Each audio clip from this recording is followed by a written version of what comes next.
Price action. Now, I'll admit that if a trader is having trading issues, I'll usually ask them about their experience with trading price action and if they are applying that skill to their trading strategy.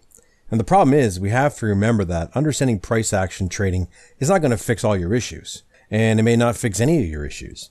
There are a few cogs to the trading wheel, and your level of success in trading is limited to the extent that you fully understand risk management, trading psychology, and the trading method that you're using. And one of the biggest problems facing traders is really self-created. It's the tendency to focus efforts on a sole area of expertise within trading. And this could be any one of those cogs that we just mentioned here. While mastering one of these is likely to be useful, each one on its own is just one of the cogs in the trading machine. And in the same way, price action isn't the holy grail, and it's not going to fix every single issue that you have. Jesse Livermore. In a narrow market, when prices are not getting anywhere to speak of but move within a narrow range, there's no sense in trying to anticipate what the next big movement's going to be. The thing to do is watch the market, read the tape to determine the limits of the get nowhere prices, and make up your mind that you'll not take an interest until these prices break through the limit in either direction. And why price action is not always going to help your trading. I want to look at 5 reasons that are going to help you see that while price action is pretty important, it is not going to fix every trading problem that you have. Number 1, what's the holy grail in trading anyways? The trading holy grail, if it existed, would be a system, a strategy, or a trading method that always produces results no matter what. It would be easy to interpret, easy to implement, it'd be easy to make money with, it'll work effectively across all different types of markets and market conditions, and it'd be great for small and large accounts. Now, of course, there are things that might be viewed by some as coming close, but I can't say that I've ever come across something which meets all of that criteria, and it's foolproof. If you presented a group of people with a great strategy and all they need to do to be successful, most of them would still struggle to make it work without any guidance, because the trading holy grail doesn't exist. The turtle traders, for example, they were all taught the same method, and they all had different results. So if the trading strategy was all that it took for success, those results would have been almost identical across the board. Second, happens all the time. Price action is happening all the time. And the thing is, it's happening in all places as well, not just the places that might be relevant to you. So if you focus only on price action, you'll end up taking in a great deal of what some would call noise. And this can lead you to taking less than optimal trades at less than optimal prices and times. So can you see the difference between watching price action at a major support or resistance level as opposed to the middle of a consolidation? What about at the end of an ABCD pattern or at a pivot point as opposed to a candlestick and a trend? On its own, price action can convince you of your feelings about direction, but it's just not enough for consistently profitable trading. And just like any form of technical analysis, it doesn't tell you what will happen. It tells you what might happen.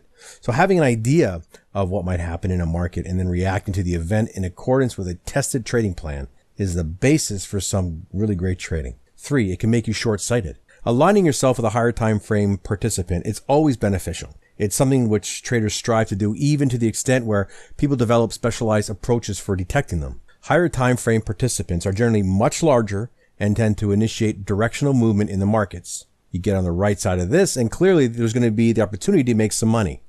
But the problem with price action is that it has the potential to draw you into smaller and smaller time frames. This is an approach that traders will take to get a more intricate look at what's happening on a chart. Well, the question you want to ask yourself is if it is really adding to the trading outcome in a positive way. But whichever time frame you're viewing the market in, it's very difficult to look outside and over a bigger time frame of this. And this is because price action can change relatively quickly and you don't want to miss anything. But if you're not careful, you're going to miss what the higher time frame participants are actually doing. Number 4, getting sucked into the market when there's no real reason to make a trade. It is one of the biggest plights of the day trader, and price action can easily do this to you if you are depending on it alone. Seeing markets that are moving quickly and maybe look like they're about to present a great opportunity, even if you're following price action rules, can get you to take some pretty dangerous trades. Think of when there's higher volatility than normal. Can you justify the increased size of the stop that you need to let a trade play out? Do you have the ability to balance the added risk by reducing your size? And are you actually doing that? It's vital that the overall context and all the cogs of the trading wheel are part of your trading approach.